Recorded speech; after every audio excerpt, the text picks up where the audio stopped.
Land your finishing blow, a warrior shouts. He focuses, doing his best, and forms a fireball. It spins fast in his hands. Then he steps onto someone's shield and launches himself up, over the beast. His strike passes right in front of its face, bursting into a blinding flash from the intensity. Goblins start running, thinking their boss is defeated. The man is exhausted. He looks at the king for a moment, face up, then starts shaking with excitement. He covers his face and lets out a deep laugh. He turns his back to the monster and tells his companions he won, that he's a true epic adventurer. But they don't react the way he does. Somehow, even though the hit landed, the enemy is still alive. Now it's the goblin's turn. It lunges to swallow the man, and he realizes it's the end. The goblin clamps its mouth shut hard, ending the poor guy's life. It loves the snack and is ready for more. The warriors watch in horror. They call for Xiao Huan to come forward. His knight wonders if the goblin has started evolving. The creature raises an arm full of teeth. Its face looks even more monstrous, its teeth longer. It mutated. Now it's a level 80 brutal goblin. Its strength reached 3100. It stands as tall as the Supreme Lord. Even though it just evolved, its combat power won't increase that much in such a short time. But it's already terrifying as it readies itself to swallow another snack. The Goblin King watches it happen. As his soldiers get swallowed, they're finished. That guy took out the strongest ones. Someone has to dial this brutality back, or what's left for our protagonist tribe. Then the monster steps on one of its own followers. Desperate, the little goblin swears he won't run. The chief yells at the others, shaking with fear, not to run either. Anyone who dares take a step back will be punished. The brutal creature snarls at the pack that still bolts. They sprint toward the soldiers. The order comes down, retreat to the city and close the gates.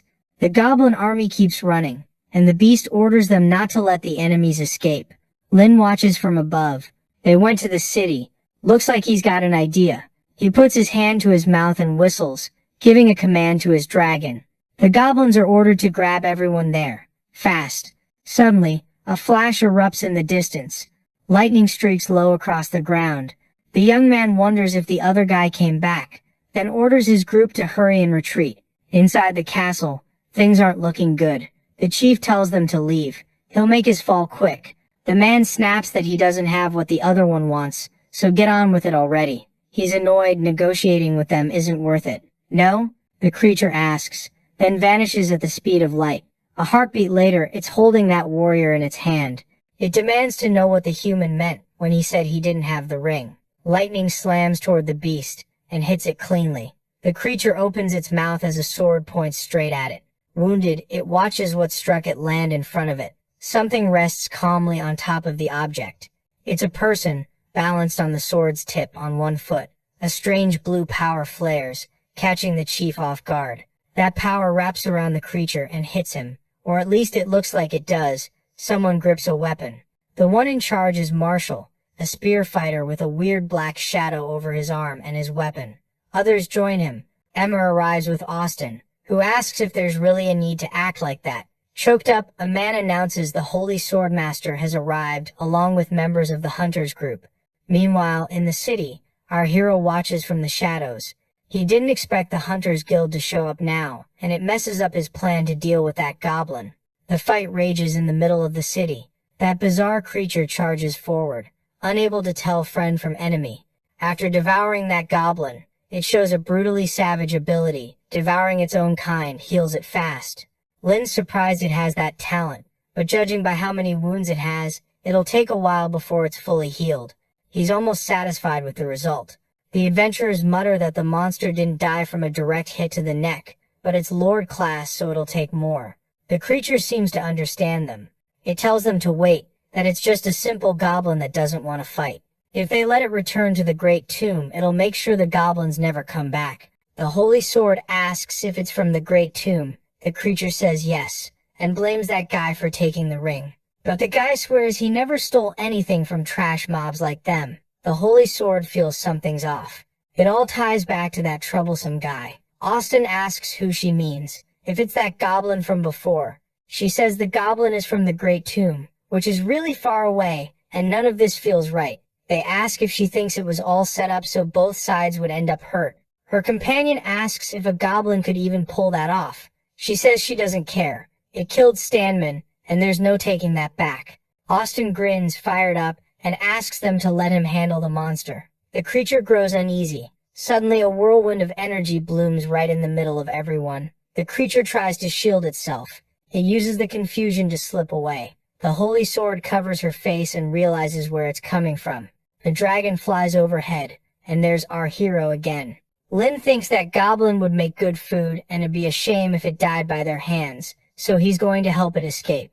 He orders his dragon to go after that brutal goblin, but the holy sword won't let it get away. She curses at the goblin, refusing to believe it can manipulate the wind like that. She leaps after it, saying it has to be him. Then she unleashes a flurry of attacks at our hero, and he orders the dragon to dodge as they dive. He keeps flying, the woman glued to his tail. He knows the hits wouldn't kill him, but they'd still be trouble. With nothing else she can do, the holy sword can only watch the goblin slip away. She screams that no matter where it runs, she'll find it and kill it with her own hands. Lin can tell she's strong. He'll deal with her when he has a better chance. Something sprints through the forest. That brutal goblin smashes through every tree in its path and decides to hide out there before moving on. But inside it catches something strange. It smells other goblins. It remembers that creature saying the humans stole the ring, and that man swearing it wasn't him. Then it clicks. That guy wanted the ring, and maybe he's still in there. It drives a heavy punch into the wall, cracking a way through. Inside, the elves are gathered, and that goblin asks what she should do if he comes in. One of them wants to go out and deal with him, but the other says the leader ordered them not to show themselves. Then the goblin hunter shows up and says it's fine. She adds that she believes in him, and that he wouldn't let anything happen to them. Suddenly something grabs that creature's attention, and it comes face to face with our hero, who's surprised it got there so quickly. He says it's not going to escape his hunting grounds. His dragon breathes fire on the creature. Right after, he readies his weapon and aims. The monster starts jumping to dodge, then attacks the dragon, hitting it dead on. Smoke billows, building the suspense. Then through it, he sees our hero, and on his finger, that magic ring. The creature demands to know how it ended up in that guy's hands. It snarls that this inferior life form stole his ring, and orders him to hand it over. Our hero plays dumb, holding up the ring, then asks what happens if he doesn't. The creature, burning with hate, says he's going to die. It charges again, leaping on top of our hero. The blow slams into the ground instead. Lin dodges easily. He mocks him, asking how that muscular body could ever keep up with him. Our hero springs forward and goes after the monster.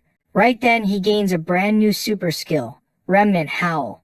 That creature screams in rage while the goblin just watches. Then he activates the new skill. In the next moment he fires a powerful energy blast that sends the monster crashing to the ground. The creature lies there defeated, as Lin walks up. It was a gamble, but he got the skill. Then a huge punch caves into his stomach. He goes flying and slams into a spot. The monster doesn't let up, hammering him with punch after punch while he blocks however he can. He checks the terminal. That goblin's strength is around 2100. He figures he's lucky it's still hurt from the fight against that group of adventurers. The creature can't believe he's withstanding the hits. It decides the food is making him stronger and stronger. With a quick feint, our hero strikes out of nowhere. It screams, furious. Feeling the blow, stunned, it couldn't put him down. The next moment, it's the one on the ground, defeated. Our hero thinks there's no food left for him to recover now, and this time he's going to die.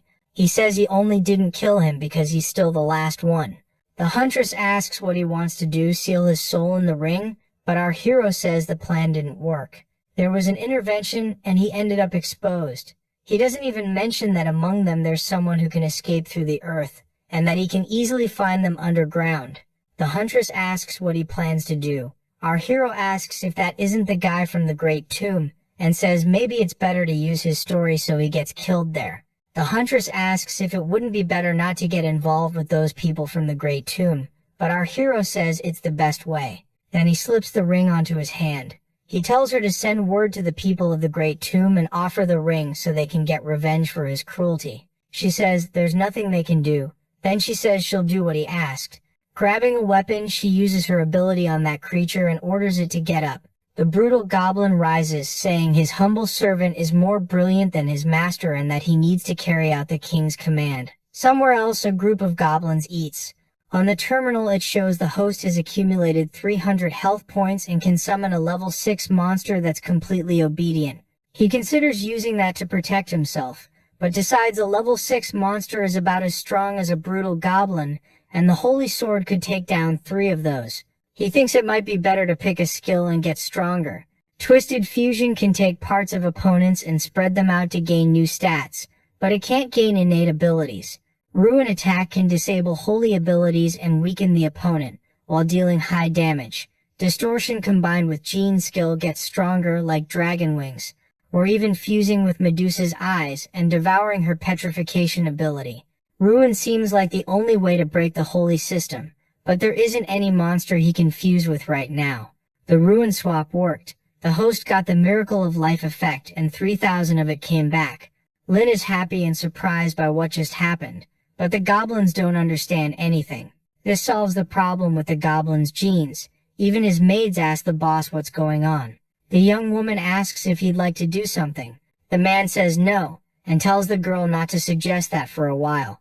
That human stole 2 weapons and is causing trouble, says a lackey. In tatters, the warrior apologizes to his family for hurting them.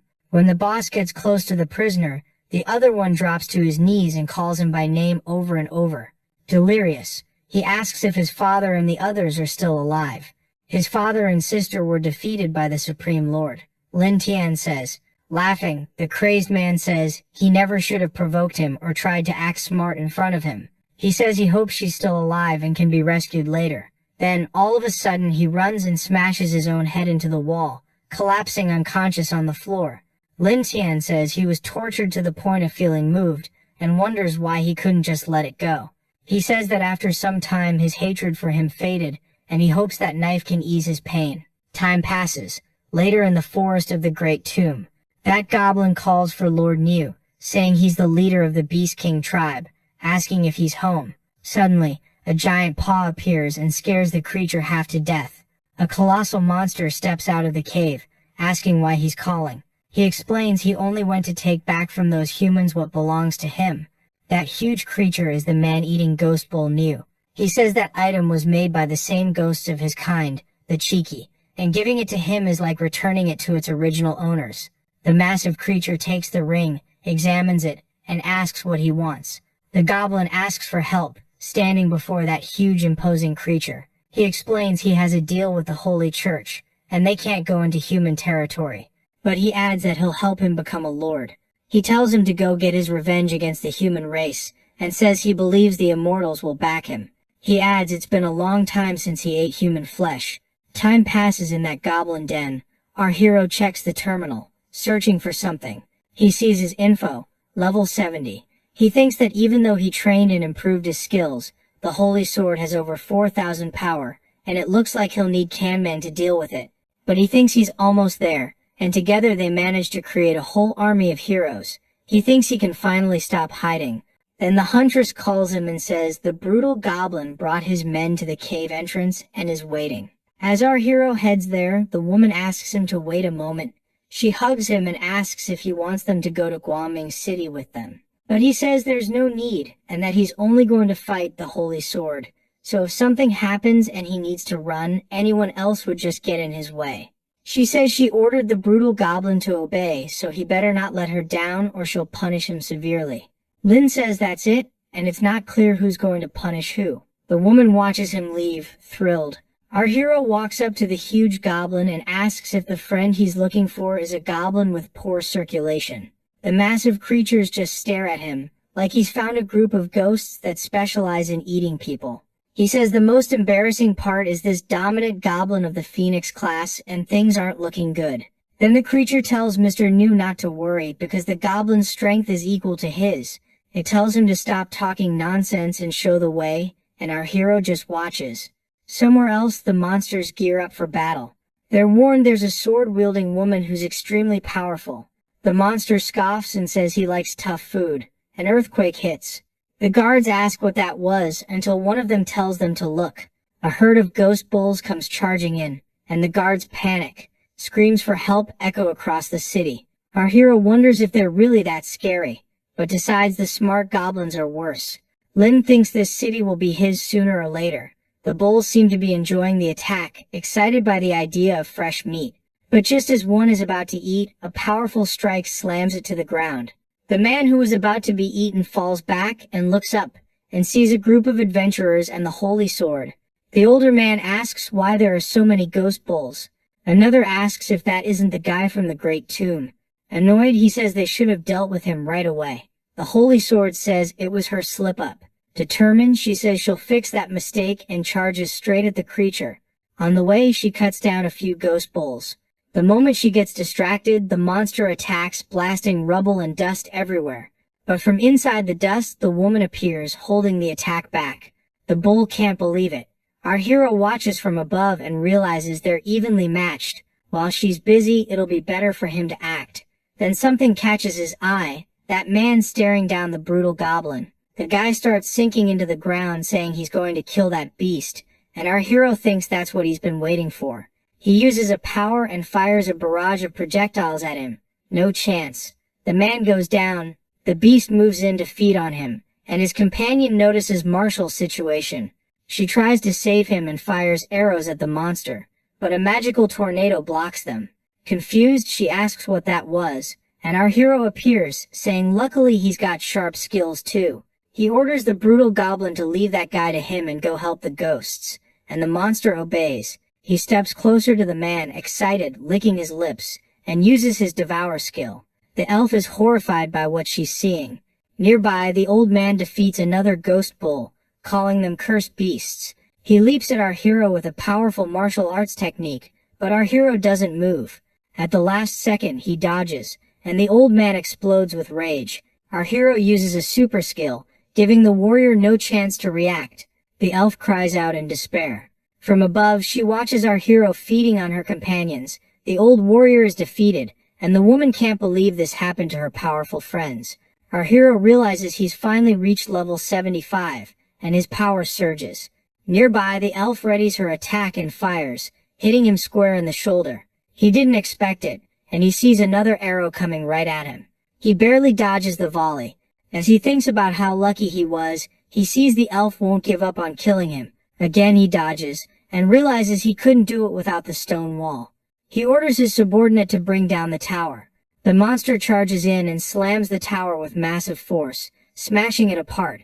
The elf realizes she has to get out of there, while our hero is already preparing to strike back. He shoots his crossbow toward the woman. The elf flinches at the attack but dodges in time, hopping back across the area. Our hero sees she avoided it, and decides to wait out her cooldowns before trying again. He takes off running like he's fleeing. She readies another shot and warns him not to think he can hide from her. He keeps dodging as best he can until he notices something's off. The elf isn't holding up anymore. Her strength is fading. She forces herself to push a little longer, but then she drops to the ground. That brutal goblin strides toward her, ready to devour her. Our hero snaps at him to move, because she's his. He walks up to the elf and says she's got a strong spirit, and it'd be a shame to eat her. Then he lifts her into his arms and carries her away. Some time later, the elf wakes up somewhere else and panics. The first thing she sees is our hero. She realizes she's completely tied up and can't move. Desperate, she asks what this goblin did to her. He tells her she'll find out soon. Somewhere else, the holy sword keeps fighting the ghost bulls. She takes another win, muttering that guy there was a bit tough. Then a loud noise pulls her attention. She sees Emma about to kill herself and sprints over to stop her. The girl collapses as the woman rushes in, and she reaches her in time, begging her not to die. The elf says all the others are gone. She tells Alice she doesn't want to give birth to a goblin child and asks her to get revenge. The bulls sneer that whoever eats her will become a new chief. But the woman grips her sword and stands, eyes burning. She glares at the creatures and says she's going to kill them. Then she suddenly drives the weapon into herself. Guards and monsters freeze in shock. A heartbeat later, she rockets into the sky, overflowing with energy, while the Count demands to know what she's doing. She orders all the soldiers to leave immediately, or they're going to die. Everyone bolts in panic, shouting that they've never seen anything like this, and that she's scarier than the monsters. In another part of the city, our hero senses something. He looks up and sees what the saint has become. All that holy energy tells him this is bad.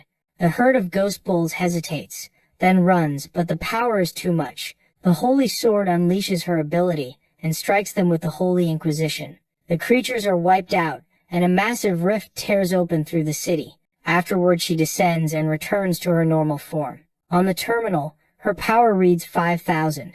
The city is wrecked. Our hero realizes he was lucky to get out alive. He thought she was a swordswoman, so why does she fight like a mage? He's stunned, calling her the unbeatable holy sword who will protect the kingdom with all her power. The soldiers cheer and pay tribute to her, but then she winces at the wound she inflicted on herself, and the terminal shows her combat power dropping to 2,500.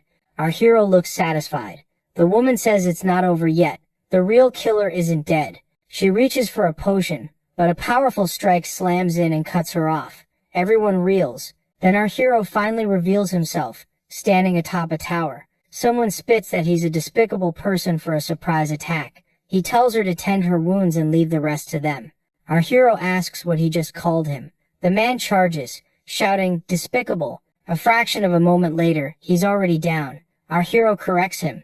That's not the line he wants to know. It's the one before that. He asks if he's realized he's a goblin, trying to make sense of it. The soldiers surge forward, ordering them to kill him and avenge the Duke. Our hero braces and drives straight through them, cutting them down with ease. One soldier yells not to hold back. They have to buy time for the holy sword to recover. He shouts for them to dedicate it in their hearts. The next moment, something punches through his armor. Our hero is suddenly right in front of him, arm thrust through. The soldier stares, unable to believe it, as the goblin leader finishes by saying he's free, but he's going to take his heart. The next moment, that knight is completely defeated. A huge hole punched through his armor. The holy sword sees it, goes furious, and charges our hero. He dodges and moves in to counter, but she's faster. She snaps out a kick he barely blocks, and the impact still sends him flying. Even with her power reduced, she's still hard to face. Feeling the pressure, he activates a power that hits all the soldiers and the woman. She flinches, surprised, then strikes back with her energy. Our hero dodges again, easy, and realizes monster skills aren't working on her. If this keeps up, both sides take losses, and in the end she's a holy type. She can suppress him. She attacks again, saying today they'll settle this once and for all. Lin asks if she likes the feeling of failure. She leaps and tells him to shut his mouth. She hits hard, then realizes the goblin isn't there anymore and scans for him. She orders everyone to group up and kill him. Our hero grabs a soldier and throws him toward the girl. While she's distracted by the flying body, the goblin leader rushes in and drops the others. At least in speed he's better, and he can still use bodies to dodge. The woman chases him, calling him filthy. Our hero wants to wear down her defense so he can use ruin magic. An hour of fighting drags on. Soldiers on the ground beg the holy sword to kill them because they can't take the torture. Our hero suggests they stop for today, and one soldier mutters he'll lose either way. The woman only gets angrier, telling him not to run, and attacks again. He uses another body as a shield. It's working. Soon she'll go completely crazy. She keeps attacking non-stop, and our hero keeps using soldiers as cover. Lin likes the result, and tells her the way she kills people is better than the way she kills monsters. The woman is horrified. Finally it hits her. In shock, she lets her sword fall. She's killed the very people she was supposed to protect. She looks like she's breaking again, and our hero thinks this is the moment. He readies his ruin attack. The next instant, he lands a direct hit to her chest. She drops to her knees as rain starts to fall, and her power scatters. She begs her god, saying it's not her fault, that she'll protect everyone. She asks if the gods have abandoned her, then collapses. Our hero knows that once she's contaminated by ruin, she loses her sacred power completely. He thinks they could join him, help him end religious superstitions and control this world. A storm rolls in with lightning, and our hero prepares to take care of his species' evolution. That mutant goblin runs up, warning that the church people are coming. It makes the goblin leader uneasy. While he's doing all this hard work, an army from the church arrives. Knights called Bishops of the Holy Cross. Our hero stands up fast in front of the pile of knights. The one who seems to be their leader looks at the woman on the ground and thinks she had an accident too. He sizes up our hero as just a small goblin, but he knows that weak, innocent look can hide enormous power. Typical evil. He orders his soldiers to obey in God's name and bring peace to the world.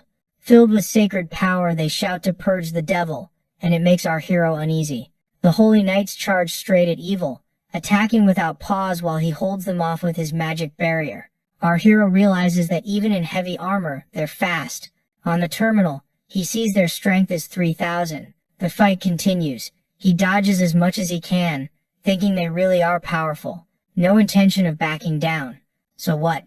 He prepares a new ruin attack. He hits one of them, and the others freeze in shock. The holy knight screams on the ground as his sacred power drains away, and the others shout to stay back. Our hero uses the opening to run. The knights now believe he really is a demon goblin. Lin panics that the church soldiers already have 3,000 power, and says it's time to change plans and retreat. The leader of the knights says they need to withdraw and that the child needs to be cleansed and guided by a priest, or she'll fall into disgrace. The soldier asks if the bishop isn't going to deal with the goblin plague, but he says it's already too late.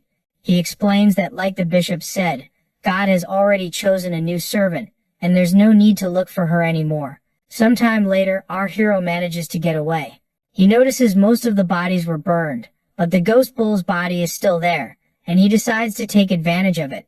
Back at his den, the girls ask how it went, if he won, and they notice he's gotten stronger again. Lin asks if they don't know, and says the holy sword is his now. The huntress asks if he managed to defeat her and dominate her, and he confirms that's exactly it. He complains about being interrupted by the church people. Suddenly, the woman jumps on him, saying she knows he's perfect, and that she's interested in him. He asks her to spare him, because he has something serious to say. He explains that today's victory bought them time to grow, but they need a new sanctuary so they won't suffer human attacks or revenge. He says it'll be a place the church people won't dare to casually go. It's called the Great Tomb. Sometime later, the whole tribe gets ready for the trip, and our hero oversees the process. He thinks that there he can raise a huge goblin population, and since the church has a deal with the Great Tomb, they won't have problems. And now he needs more women. He tells the group the goal is to take prisoners. Anyone who resists, they can deal with however they want. A few days later, they got 230 women from 10 villages, but they needed more. He decides to go to other villages to get more people, and he reaches a small town. He heads toward it and orders everyone to get ready and keep moving forward. Someone says they're just looting goblins. Another says he killed enough goblins to make a mountain. Laughing, a soldier asks if people are scared of goblins and gets ordered to guard the gate. They say they're dangerous, but a man says they're just big and shouldn't be taken seriously. He says he could even handle some hero-type guy. He's a level 50 adventurer. The mayor tells everyone to get ready because they're coming. A soldier announces the goblins are coming, so the townspeople gear up. He suggests seeing who kills the most goblins, with a punishment for whoever kills the least. The man says he could handle it alone, and tells the others to go rest. Then something makes everyone shake with fear. The man looks up and sees a huge dragon flying in. Our hero approaches riding his dragon while everyone trembles, wondering why there are dragons with the goblins. The soldiers start running, terrified, saying the sentries lied and these are clearly monsters. Our hero thinks it's interesting that so many people got ready for this, and tells them to attack. Moments later, the fighting spreads through the city. One of the men calls out that adventurer who said he could handle the goblins, but the man hides, asking if they're really goblins. Then a creature finds him under the table and by the looks of it takes care of him, leaving him defeated while saying he thought it would be fun. Sometime later, a group of monsters gathers. A huge bird asks if it's their first time entering the Great Tomb, and says the smell of humans will attract monsters from miles away. Lin says they reeked so much that not even the goblin smell covered them, and it's no surprise they were scared of the tomb for that reason. He tells him to remember to thank his lord this time, and says it's what he promised him. The creature asks why he has so many humans there. Shocked, it asks if they're all breeding tools for the goblins, and asks if he wasn't told about the contract between the Great Tomb and the church. Our hero tells him not to worry because they were all captured before they arrived. The bird says that's great, and if he has any questions to come find him, and he'll make sure they can develop peacefully there. Lin thanks him for his concern and says if he wants to come back, he'll be welcome. The creature says that it won't be so normal, and that he'll warn the people in charge first. Our hero seems satisfied to be able to work in peace now, so he asks Goblin if he counted how many there are. He says there are 3,000, but there could be more if they're produced again. Among the mutant and dominant species tested, none survived. Our hero comments that it seems he can't produce more of those species, so he leaves the hut. Now they need to capture animal-type monsters to boost the number of low-level goblins. He realizes it's easier to use the simulation system than to catch monster animals himself, so he activates it. The system shows a scenario. He captures some monsters for food and uses others to evolve the species, but he's shocked when the simulation has them ambushed by humans. He can't understand how they dare enter the Great Tomb.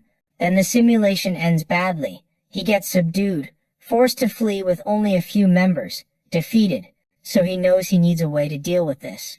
He goes to his subordinates and asks if they know where the human lords live. The creature says it's in the high forest area, and our hero decides this is his chance to solve the problem once and for all.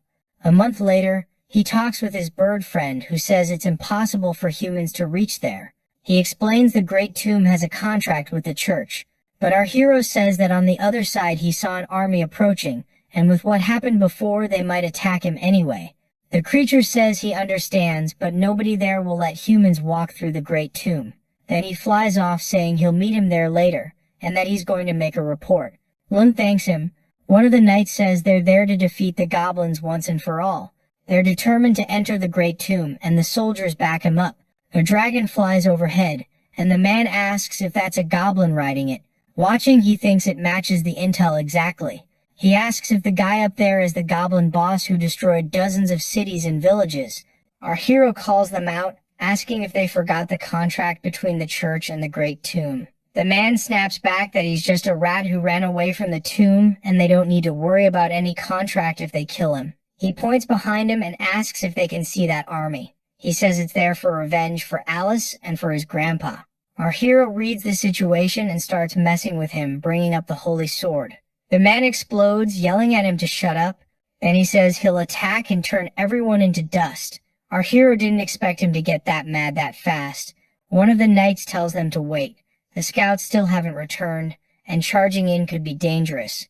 But Line brings up the scouts and points out a man, asking if it's that one. 10 minutes earlier, the scouts were watching the camp, stunned by how many humans and monsters those people had enslaved.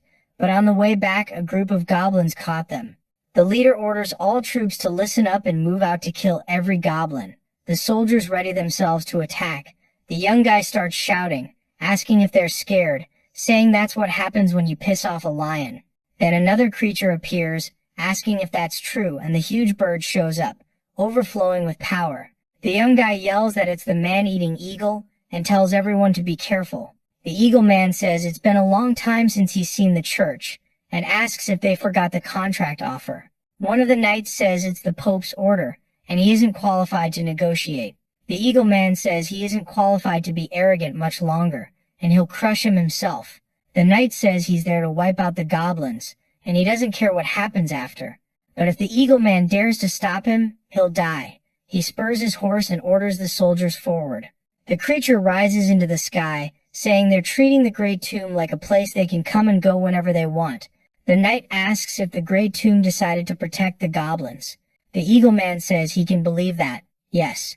The knight goes silent. He tells His Majesty to pull back with the troops, but His Majesty doesn't buy it and wants to kill that guy. The knight says it isn't running away, it's preparing for a bigger battle. From above, our hero watches the organized army. He says the Lord made a huge mess just because of him. The eagle man says it's not because of him, it's to show the church they're not afraid. The eagle man says a lot of them are excited about this. He tells him to grow his tribe quickly, and if he becomes a goblin king, he can enter the royal tomb. Lin perks up at that, saying the resources in there are really good. At the church, people protest the holy sword and demand the goblin's death. I don't get how that woman can be holy. She's disgusting. The man in charge is already fed up with the goblin problem, and now this. Someone mutters that on one side it's her, and on the other it's the people. He storms to a door, calls for Alice, and yanks it open, then freezes, furious at what he sees. Inside, the woman is caring for a small goblin. He says he never imagined she'd end up like this because of a goblin, and that he would have dealt with it earlier. He tells her to move aside or he'll hurt her. They swing at the child. The woman steps in front, catches the sword with her bare hands, and demands to know what His Majesty thinks he's doing. He says it's for the people's interests and the future of the empire. He has to bring her back to the right path. She draws a weapon and squares up to him. He's stunned by her stance. She asks if he's really going to do this to her. Then when nobody expects it, a massive wave of holy energy slams into her. Not even His Majesty saw that coming. The cardinal appears and says he used super high-level holy skills. In the next moment, he conjures holy bars and traps her. His Majesty tells him he can handle it himself, and to look at her. Desperate, she screams that she'll accept any punishment from God, that she doesn't have any power anymore. The cardinal says God didn't abandon her, she abandoned God. He tells her to leave the goblin with him, calling her Princess Alice. Then he starts pouring holy power into the boy while the mother watches, helpless. From behind the bars she screams, "No!" Outside the people celebrate. They say they finally got rid of the monster and ask where that damn holy sword is. The kid gets tossed at those men's feet. Someone says they finished what was asked. He warns that anyone who says anything slanderous about the holy sword will face the consequences. The crowd goes quiet, scared. The next day, someone rushes in looking for His Majesty and reports that Alice has disappeared. The man panics. Somewhere else, a mutant goblin is thrilled. Now he can use magic. The other goblins in the tribe get excited too, talking about eating to get stronger. Our hero says it can't be like that. They need to take the initiative and get stronger, but they're afraid to go out. Lion asks if they really think he's safe. So desperate, they agree to go outside so the boss won't get mad. Another monster says it needs to release that power and that it'll help. Our hero thinks he set them up, and they still want to eat for free. Then something catches his attention. His friend Eagle Lord shows up and says he wants to recommend a lord. Our hero says he'll be happy to meet other lords. He's already excited about meeting a few more people he can blame later. The Eagle Man says he hopes he doesn't mind. It's the person behind him. It's the Golden Lizard Lord. Our hero checks his power, almost 4,000 and level 88. Still, he figures it's not a big deal. He asks if the creature is interested in humans. The lizard says humans are delicious, and suggests they split them. But the Eagle Man questions him. He'd said he'd accept one when he was accepted by him. The lizard says everything there belongs to them, and asks what a goblin would even be worth. Very little. The Eagle Man says the final word in that area is his. The creature tells him to stop messing around. He says the Eagle Man has never eaten humans before, and that he's been fair enough. They should eat now. Our hero cuts in and tells him to stop bothering, saying he doubts he could even eat all that. The lizard snaps, asking if he's talking to him, calling him inferior. The Eagle Man steps in front of our hero and says it's the last time he'll say it. Leave now or you won't come back in one piece. The creature says if he wants the humans for himself, he can offer to kill the goblin and then they can have the humans.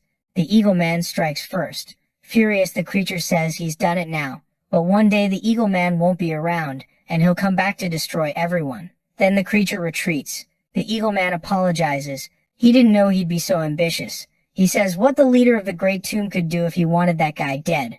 They could condemn and punish him, or they could let him become the lord of the Lizardmen's lands. Thinking it over, he realizes he could summon mythical creatures like that, but he wouldn't be able to kill monsters whenever he wanted like he does now. He says he wouldn't lead them even if they begged. Nearby, his subordinates feed, and he realizes he's evolving. He feels bigger, stronger. He tests his power on the trees and gets excited when he sees how much it's grown. Nearby, a small creature comes to a lake to feed. A hand suddenly shoots out, grabs it, and drags it to the bottom. Someone remarks it looked young, but it's already a meter long. They say it tastes good and smells nice, almost on par with human meat. And just like that, it seems to get an idea for how to get more food like it.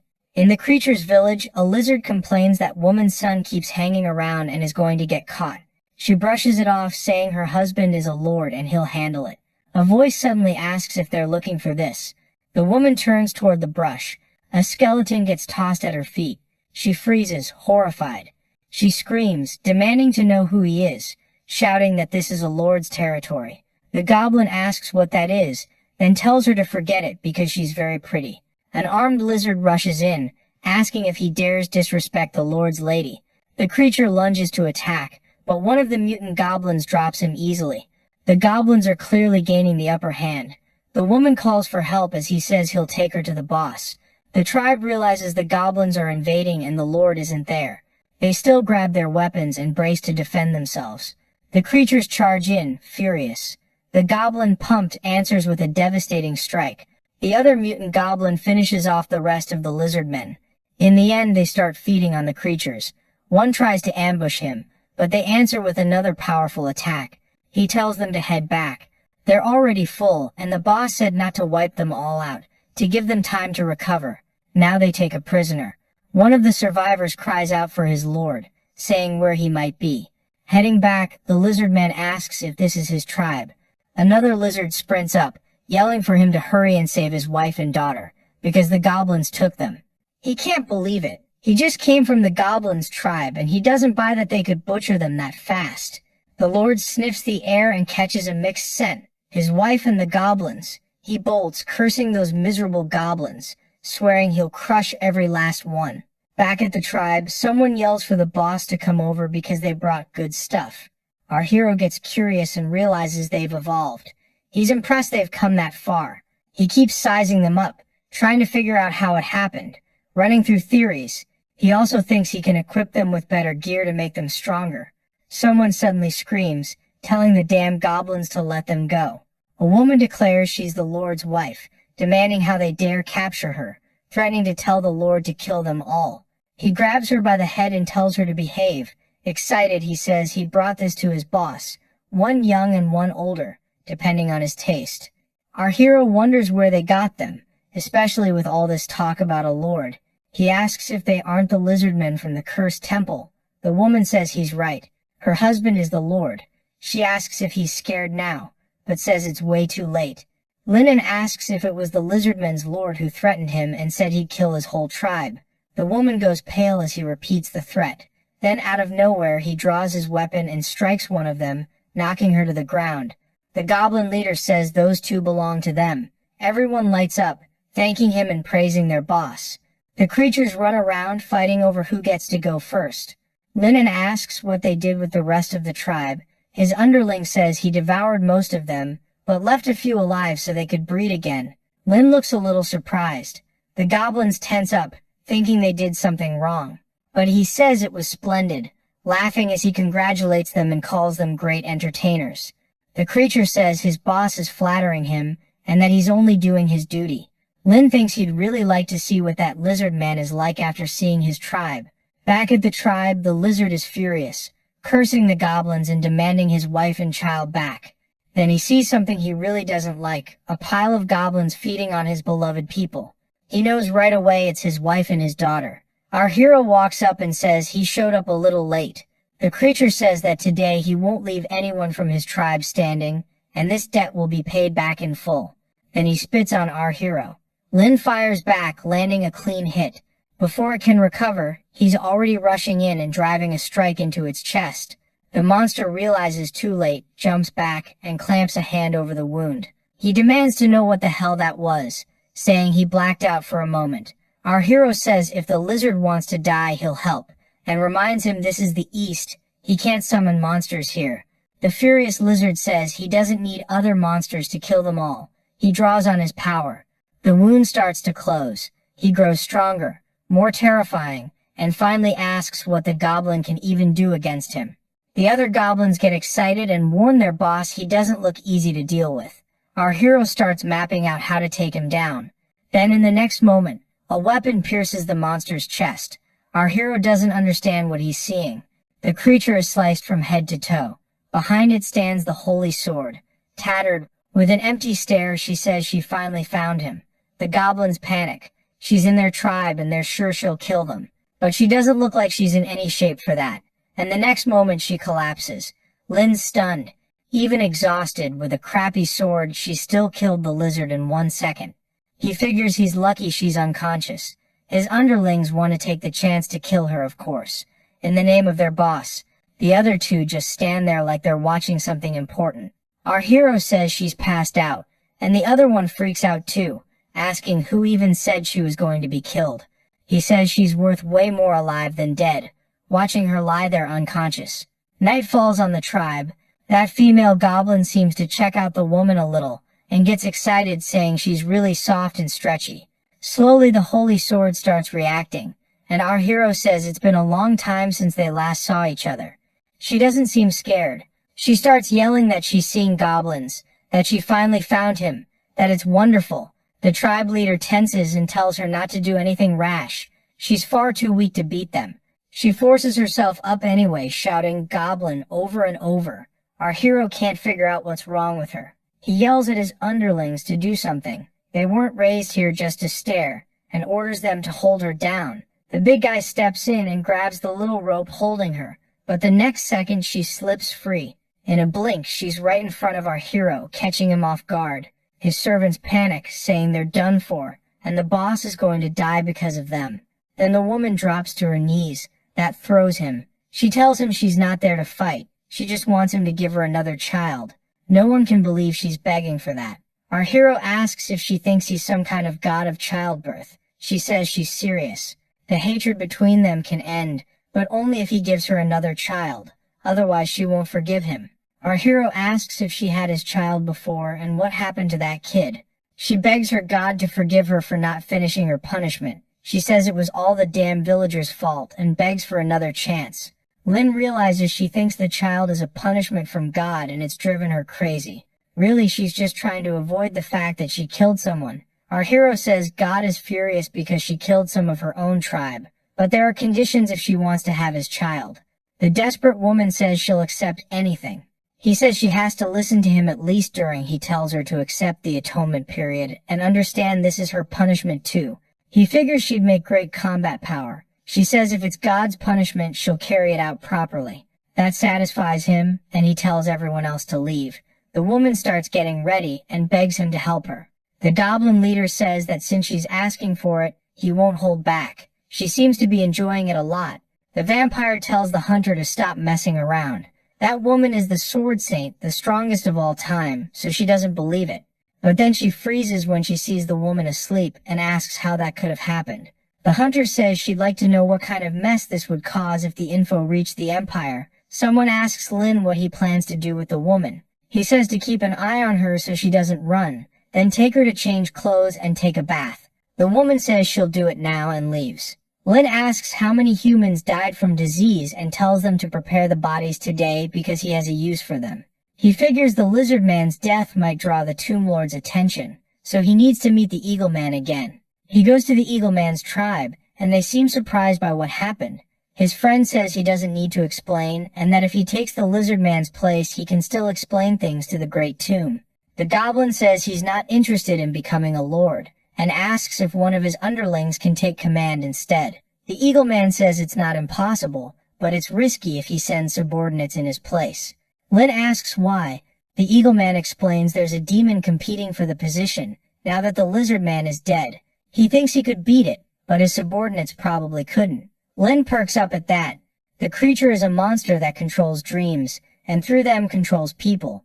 The Hawkman adds it isn't very strong in combat, so it shouldn't be able to defeat the lords like that, which Lin finds interesting. He thinks it could be useful to influence the Holy Sword through her dreams and make her obey him, so he tells the Lord to take him to it as soon as possible. He wants to work with it. Sometime later they reach the demon's lair. A creature appears and asks who needs some good dreams. It's surprised to see Hawkman and asks what he's doing with that goblin. Lin says he wants to negotiate. He'll let the demon be the Lord of the South if it helps control people's dreams. The creature asks how a goblin dares make that request. The Hawkman says the lizard it could never defeat was defeated by him. The demon laughs like it doesn't believe it, but then asks whose beautiful dreams he wants to mess with. Lin says it's just a human. His friend asks if he really plans to make it a lord, and warns him about the other lord he wouldn't be able to beat. Lin tells him to wait, because he just thought of another plan. The lord explains this demon has no physical body, and can't be devoured, and it could end up killing anyone who won't cooperate. Lin remembers his ability to take part of enemies and merge it into himself. He says normal goblins can't do that, but he can. He tells the demon to come with them so they can discuss the details, and says he needs to understand the principles of its power to use it to the fullest. The demon explains that as long as someone dares to look into its eyes, no one escapes its control, unless they realize they're in a dream. Len gets excited and says he wants to see whether dreams are more powerful than the blade. The Hawkman warns him not to look into its eyes. The creature uses its power on Len, and he goes slack like he's in a trance. Then he collapses, unresponsive. The demon decides he overestimated him. Len wakes up somewhere else near a volcano. He gets irritated as the ground cracks and he drops into the lava. The demon laughs and says he can't escape, that he'll stay in the dream and die. Then it asks if he still wants to kill it. Len suddenly fires an attack at it. The creature can't believe it and demands to know how he did that. Len says he set a trap, and that in these dreams a person only dies if they believe it. Len asks if that's his ability. He adds it's a great trick, but it won't work on him, and charges the demon lord. He lands a heavy blow. The creature, starting to fall apart, wonders how that's possible. Then to Len's surprise, it curses him and swears it won't forgive him, as the fight keeps going. Len raises his weapon and fires again. This time the creature collapses. He doesn't waste time. He bites off a piece of it and takes its dream ability. The monster stares at him, terrified, as its body starts to change. A moment later, Len fully acquires the power, leaving his Hawklord friends stunned. The Hawkman steps closer, worried, asking if he's okay. He says Len scared him, asks how he did that. But the goblin only says they're ready to go. And now that the demon's been defeated, Len says he has the perfect goblin for the position. His friend tells him not to worry, that he'll speak for him. Sometime later, back at the goblin tribe, the Holy Sword sleeps peacefully. Our hero uses his new power to slip into her calm dreams. He takes her to a place where people demand a goblin's death, and her punishment. The whole city humiliates her, and calls for her to be punished. He realizes it's the dream where he was humiliated by everyone, and it's exactly what he wanted. A strong light appears. An angelic entity descends. Everyone starts worshipping, convinced it's God, thrilled to see it. They accuse a woman of being a demoness, who defiled what's sacred. They point at her, demanding she be punished and killed. A huge hole opens behind her. She throws herself to the ground and begs God to save her by forgiving her. The angelic being reaches out and bathes the people in holy energy. He asks if she understands the sin she committed. She says she knows she killed people she was supposed to protect. God says that's a lesser sin. If she gives birth to a goblin and raises it, she'll be forgiven. She asks if she committed other sins. He says she protected a group of demons. He calls them selfish, greedy, and starts listing their ugly traits. And for that sin, he says, she'll never be forgiven. Desperate, she insists she was protecting them. She looks back and those creatures twist into demons. God says that without them, her teammates wouldn't have died. The demons start spitting vile things at her, pushing her into despair, chanting for her death. She snaps. She screams for them to shut up, and charges. She strikes them again and again, giving them no chance. Then she drops to the ground and tells God she killed them. The entity asks if she sees it clearly. Now they wanted protection, but never once thought about protecting her. And when she collapsed before the church, they were the first to attack. She freezes, shocked, then says she understands. They touch hands. He tells her that from now on she's responsible for wiping out these demons. She asks how she can get God's power back. He says only when there isn't a single demon left. He adds that he sent a messenger to help her on her mission, and tells her not to forget. The Holy Sword rests. Our hero is surprised, not expecting to be this tired. Now she won't be called that anymore, the man says. Later he tells her to eat and get ready to carry out God's mission. She asks how he knows that. She still doesn't believe she's standing in front of someone important. He says God's will must not be revealed. She's stunned, wondering if the one from her dreams could really be that goblin. She asks what they'll do next. He only says when the time comes. Even at level 60, with not even 100,000 power, she pushes herself to improve. She says she's only studied magic for a year and doesn't have much experience. Our hero tells her her talent is impressive, and shouldn't be wasted. The goblin leader says it's a good city for looting and more, firing up his subjects. Then he tells them to get ready to leave as his soldiers celebrate. He knows there's a mage there with plenty of magic tomes, and asks what. He keeps him and grabs a bunch of books so she can study. The woman thanks her lord over and over, until someone shows up asking if they're leaving for battle. She's fully dressed in armor, and our hero says she really came prepared. Alice says it's a mission for her. God, of course she was going to prepare. Those demons caused 10 years of pain, and now it's time to pay. Sometime later, they reach the city, and some event is going on.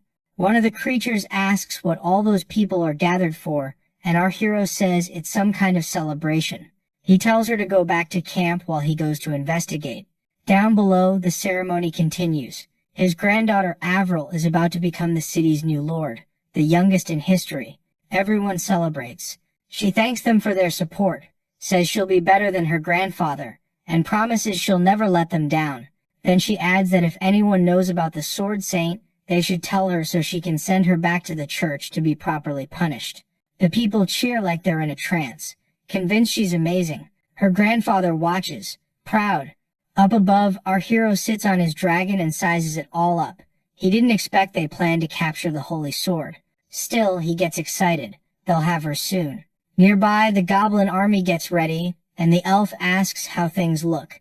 He says the city has 6,000 soldiers concentrated in the castle, and it's the perfect time to attack. He orders the goblin berserker to smash the gate, now, and they start advancing. The goblins use a log to break in.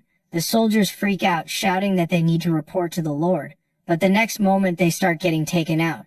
The elf girls seem to like these guns more than their old bows. The city gate finally gives way, and the invasion begins. Our hero issues orders, and the city goes up in flames as the new lady realizes what's happening. Explosions rip through the streets, and people scream warnings that a dragon is coming. She tries to take control, but no one listens. Up above, that mage watches everything and leads his army to face the goblins. For a moment, the young girl is shocked they're goblins. Then she relaxes. Low-level monsters. They'll finish this fast and grab a drink after. She tells everyone to push forward, and since it's her birthday, she'll hand out food and drinks as gifts in the Klein family's name. But nearby, it's not looking good. The goblins are getting the upper hand in every way. Above the city, our hero and the mage lock eyes. The old man realizes this must be the goblin who brought down the holy sword. Our hero says he didn't expect his fame to reach that far. The mage says it's no surprise he's trouble, but asks if he's thought about the consequences. The old man activates a magic crystal, and a massive rock comes flying at our hero, catching him off guard. He kicks his dragon into motion and dodges while the man focuses. Then our hero says, in that case, let him give him a present, and heads straight for the young mage girl. Everyone panics and runs. The meteor keeps falling as people scream. The lady knows this is bad, but our hero sticks to his plan. The dragon breathes fire at the spot where the meteor is about to hit. The woman casts a superclass spell, opening a time-space gap, and banishes the meteor. Then she freezes. She can't see the dragon anymore. The mage stares, shocked, and says it's impossible the creature is still alive. Our hero says his granddaughter is very capable. Otherwise, the castle would have been reduced to ashes. A wounded soldier staggers up, saying he can't hold on anymore, and the mage heals him. Suddenly, a flame rushes at them, but the old man reacts fast and blocks it. Annoyed, he tells the goblin to stop playing tricks and fight properly. Our hero asks if he's trying to make him feel guilty. Goblins don't have morality. The old man's expression tightens. He underestimated them, and they might lose. He orders everyone to fall back to the castle and defend from there. They sprint inside in a frenzy. The gate slams shut behind them. The soldiers mutter that those guys are clearly an elite force. Someone brings up the holy sword and wishes it were here, but the lady says she won't let anything happen to them. She says it's a powerful fortress and nobody's setting foot inside. Outside, the goblins start getting pushed back, and their leader orders a retreat for now. Please, the lady says they handled a bunch of goblins and they won't be back, and the old man adds that the enemy is weak. The young girl asks if that was the one who beat the holy sword. If she beats him, she'll be stronger than him, right? The mage urges her to do it. Lin didn't plan to wipe them all out, but since they were reckless, he tells her not to blame him. The woman laughs, calls him arrogant, and asks if he's still dreaming about turning the tables. She signals a few subordinates, tells the strongest one to follow him, and orders the others to wait. One mage panics that the enemy is coming, but the woman says there's an unbreakable magic barrier. A goblin steps in front of her and tells his boss to leave it to him. He readies an attack and strides up to the barrier, and the old mage curses under his breath, thinking the protection won't hold. Then the magic barrier starts to crack. Inside, terrified people beg for the holy sword to be there and protect them. Our hero says they don't want to leave the castle, so they'll force them to. The fight drags on and the goblins take the advantage. The soldiers want to go out and save the people, but the mage stops them. That's their last fortress, and they can't risk it. He can't believe the barrier he spent years creating is breaking this easily to goblins. People shout that their families are outside. They say they're going to protect them, and they start gathering more people. They surge toward the door as the soldiers try to hold them back. The lady demands to know what they're doing and promises she'll protect them. A glow behind her makes her turn. She sees some of her subordinates lying on the ground. An elf blows on the barrel of her gun, then lines up another shot with her companions. The old man asks why elves are mixed in with goblins, and how these attacks can be so accurate and powerful. The young woman says humans used to trade elves as slaves, and now it's time to settle the score. Annoyed, the mage casts a spell, but it's a protective one. He tells his granddaughter to fall back, because it won't last long. A soldier reports the back exit is blocked by goblins. The old man wonders how these goblins can be so strong. Is the secret just a ton of steroids? Our story ends here. If you want a part 2, leave a like and comment. See you next time.